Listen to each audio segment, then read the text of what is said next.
Hello बच्चों, आप सबों का एक बार फिर से आपके अपने YouTube चैनल ऑन माइंड पे बहुत बहुत स्वागत है। और आज मैं आप लोगों को कक्षा 10वीं बिहार बोर्ड का जो अध्याय 1 है आपका, जिसका नाम है भारत संसाधन एवं उपयोग, इसके थ्योरी सेक्शंस को कंप्लीट करने के बाद आज हम इसके VBI ऑब्जेक्टिव क्वेश्चंस को करने वाले हैं। और मैं आप लोगों को बता दूं कि अभी तक आपने यदि इस वीडियो का थ्योरी लेक्चर नहीं देखा है तो आप पहले थ्योरी लेक्चर को देख लें, उसके बाद इस क्वेश्चंस को बनाएं।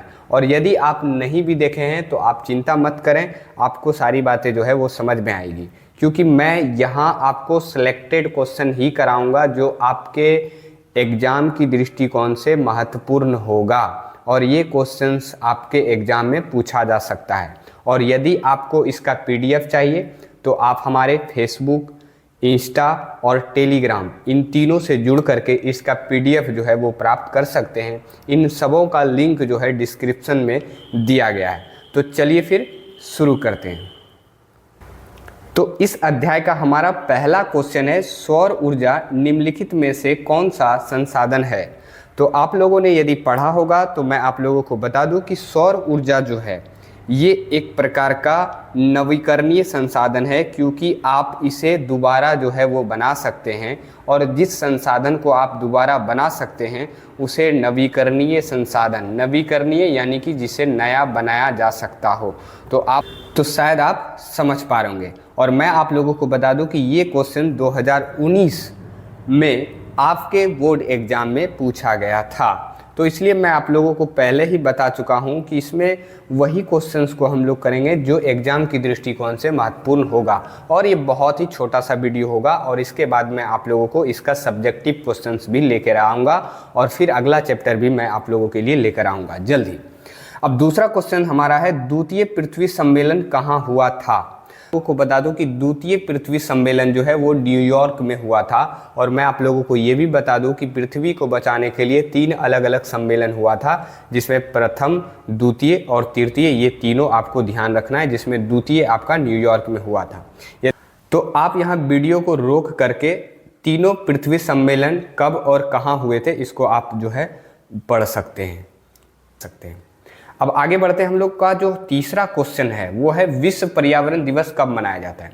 यानी कि पृथ्वी के पर्यावरण को बचाने के लिए आप लोग जानते हैं कि 5 जून को प्रत्येक वर्ष जो है विश्व पर्यावरण दिवस के रूप में मनाया जाता है। तो आप शायद समझ पा रहे होंगे। अब हमारा अगला क्वेश्चन है कि प्रथम पृथ्वी सम्मेलन कहाँ आयोजित हुआ।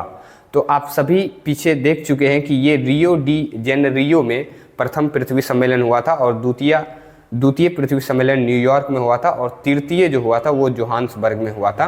तो आप शायद समझ पा रहे होंगे। तो ये तीनों पृथ्वी सम्मेलन आपका एग्जाम के दृष्टिकोण से महत्वपूर्ण हो जाता है, तो इसे आप जरूर ध्यान में रखिएगा। अब अगला हमारा क्वेश्चन है कि निम्न में कौन अनवीकरणीय संसाधन है। तो आप लोग सभी जान रहे होंगे कि अनवीकरणीय संसाधन वैसे संसाधन को कहा जाता है जिसको आप दोबारा नहीं बना सकते हैं।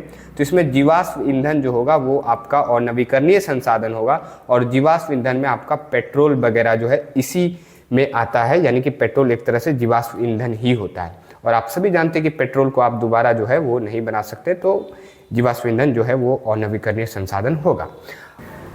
तो अब हमारा अगला क्वेश्चन है कि किस आयोग ने सतत पोषणीय विकास की अवधारणा को प्रस्तुत किया। तो मैं आप लोगों को बता दूं कि ब्रुंडलैंड आयोग जो था, इन्होंने ही सतत पोषणीय विकास की अवधारणा को प्रस्तुत किया था। तो ये आप ध्यान में रखिएगा।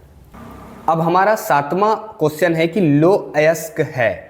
तो आपको बताना है कि लौह अयस्क किस प्रकार का संसाधन है। तो मैं आप लोगों को बता दूं कि लौह अयस्क एक तरह का खनिज है, और इसलिए खनिज को आप दोबारा फिर से नहीं बना सकते हैं, और बना भी सकते हैं तो इसमें एक लंबी प्रक्रिया होती है। तो इसलिए कह सकते हैं कि ये एक तरह का अनवीकरणीय संसाधन है। यानी कि लौह अयस्क कौन सा संसाधन होगा, तो अनवीकरणीय संसाधन होगा।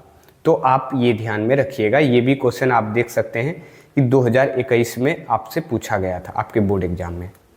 अब हमारा अगला क्वेश्चन है कि कोयला किस प्रकार का संसाधन है। तो मैं आप लोगों को बता दूं कि कोयला भी जो है वो आपका अनवीकरणीय संसाधन ही है। तो ये आप ध्यान में रखिएगा। अब अगला क्वेश्चन हमारा है कि सौर ऊर्जा निम्नलिखित में कौन सा संसाधन है। तो मैं आप लोगों को बता दूं कि सौर ऊर्जा जो है वो नवीकरणीय संसाधन है जिसे आप दोबारा फिर से बना सकते हैं। तो इस हिसाब से यहाँ ऑप्शन देखा जाए तो पुनः पूर्ति योग्य संसाधन इसका सही आंसर होगा। पुनः पूर्ति योग्य का मतलब होता है कि जिसे आप फिर से पूरा कर सके या आप उसे फिर से बना सके या उसे आप फिर से प्राप्त कर सके। तो ये तीनों मतलब जो है पुनः पूर्ति योग्य का हो जाता है। पुनः पूर्ति योग का यदि आप सिंपल समझे तो जिसे आप फिर से प्राप्त कर सकते हैं। तो ये ध्यान में रखिएगा। तो इसके लिए ये राइट आंसर जो है वो होगा।